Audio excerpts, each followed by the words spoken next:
Hello, everyone. Welcome to our program, At the Edge of Tomorrow, prepared with contributions and research by Yasar Atolye. Don't forget to subscribe to our channel and like our videos to not miss the intersection points of technology and economy. Today, we are perhaps focusing on the most talked about and most debated topic of our era, artificial intelligence. That is, it's no longer just a technology term, right? Absolutely not. It is infiltrated into almost every corner of our lives, from banking to health, from art to public administration. So today we will ask this as well. Is this just a popular trend, or are we really at the beginning of a profound revolution? Actually, we have quite a bit of material to understand this topic. Analyses from major players like Financial Times and McKinsey, in-depth articles from Harvard Business Review Turkey, current news sources like Gazette Oxygen, CIO Magazine Research, and of course, various industry reports. Exactly. Then let's get started. We said that artificial intelligence is no longer a whisper, but the headlines themselves. Where do we see it concretely? Actually, everywhere, really. For example, the insurance industry has adopted artificial intelligence quite quickly. They are quite successful in pilot projects and such.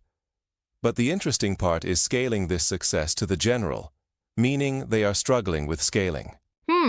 So there is technology, but maybe the organization can't keep up. Exactly. Technology alone isn't enough, it seems. An organizational transformation is also necessary. The situation is similar in banking as well. Customer experience is literally being rewritten there. What do you mean? Could you explain a bit? So, that thing we call hyper-personalization. Offers and campaigns tailored specifically for you. I understand. The bank knows me better than I know myself. Something like that. Yes.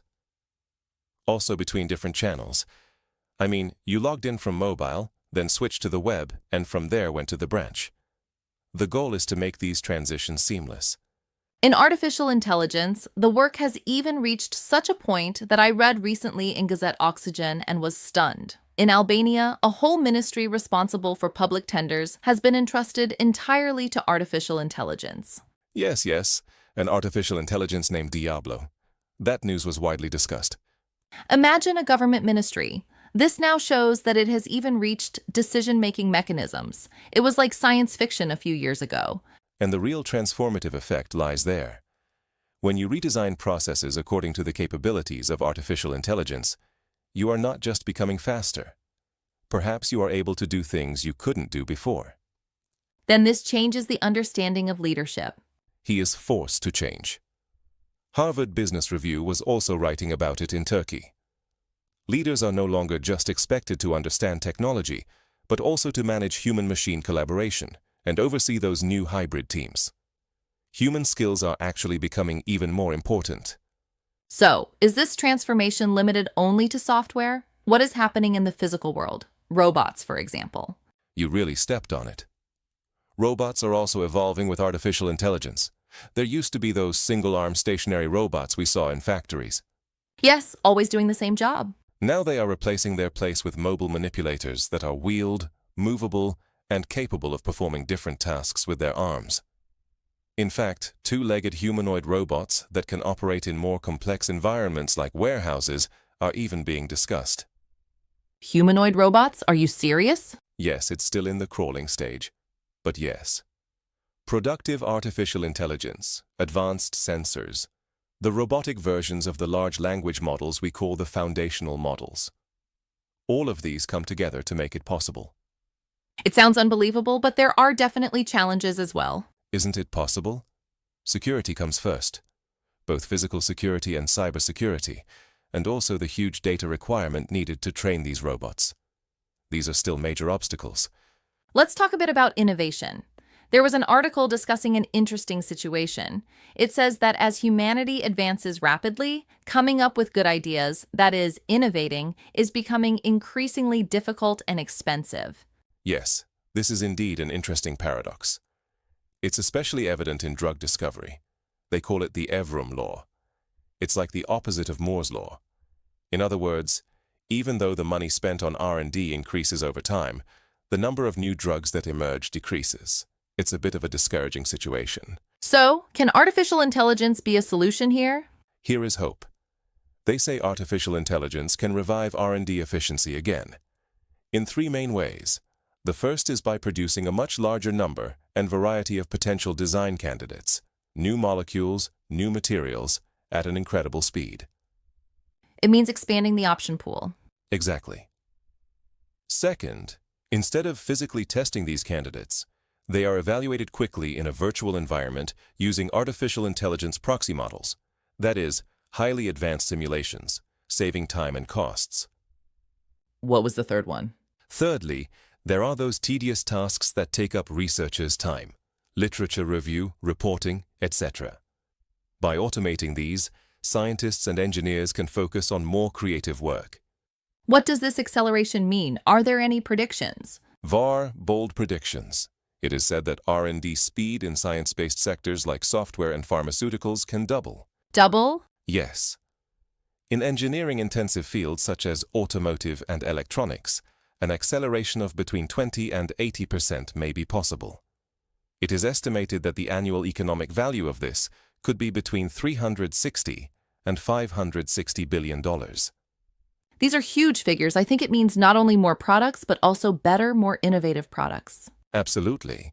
It potentially has the ability to find solutions to problems we haven't been able to solve before. It sounds great, but all this power needs an infrastructure, right? Data centers. What's going on there? I think there's an explosion happening. The explosion is minor. It was also in Business Insider. Giants like Amazon, Microsoft, Google, and Meta are pouring billions of dollars into data center business. Why are they investing so much? Running these artificial intelligence models requires incredible processing power and storage capacity. The number of data centers in the US has nearly quadrupled over the past 10 to 15 years. Alongside well-known locations like Northern Virginia and Arizona, new states such as Ohio and Nebraska have also joined this race. But this growth also has a dark side, doesn't it? Energy and water consumption. This topic is being discussed a lot. Yes, that's the most critical point of the job. These facilities consume an enormous amount of energy. They say it's as much as a small city.